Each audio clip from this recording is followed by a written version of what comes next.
Now that you're sitting comfortably, I shall begin.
How long did it take you to learn how to do it?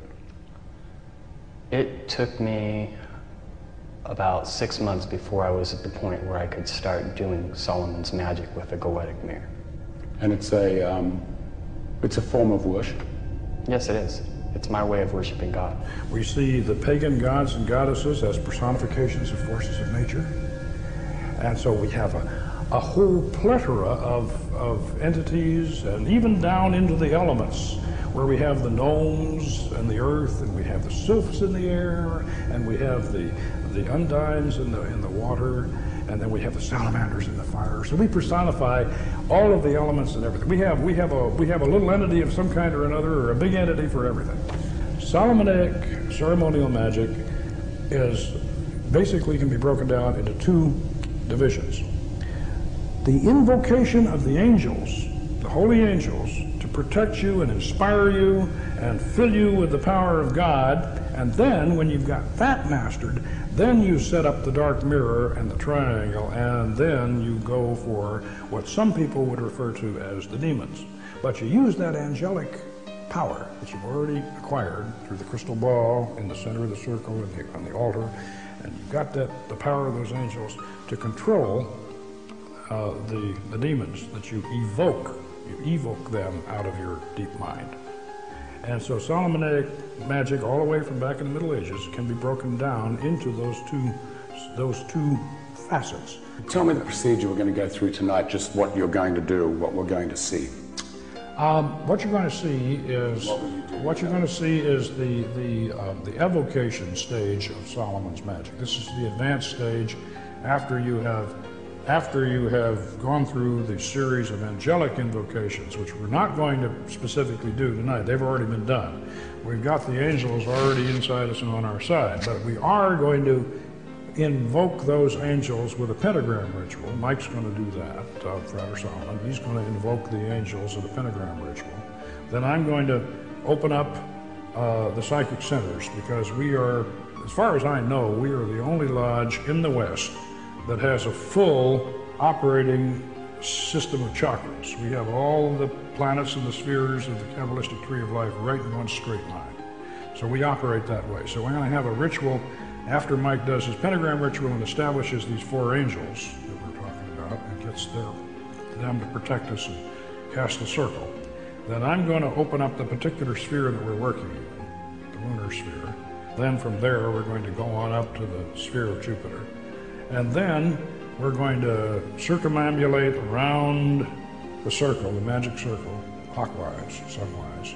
And then we're going to get on that mirror, and Mike is going to be staring into the mirror, and I'm going to sit behind him as the magus, and I'm going to conjure, and he will go into a trance. We'll both be in a trance, actually. Before I'll ever do an operation, I usually know what spirit I'm going to do, and my mindset will already begin to be geared towards that spirit, and I'll already be interacting with the energies of that spirit. And then by the time I do the operation, the spiritual energies from that spirit will actually come inside of me, to the point that I'll be able to look in that mirror, and my reflection will actually morph into the spirit that I'm having a conversation with. His reflection blanks out, and as I'm conjuring, then what comes back in is going to be the spirit. What does it feel like? Are you aware of what's happening, or are you in a total trance? Can you remember what's happened? I am aware of what is happening, but there is somewhat of a transformation that does occur.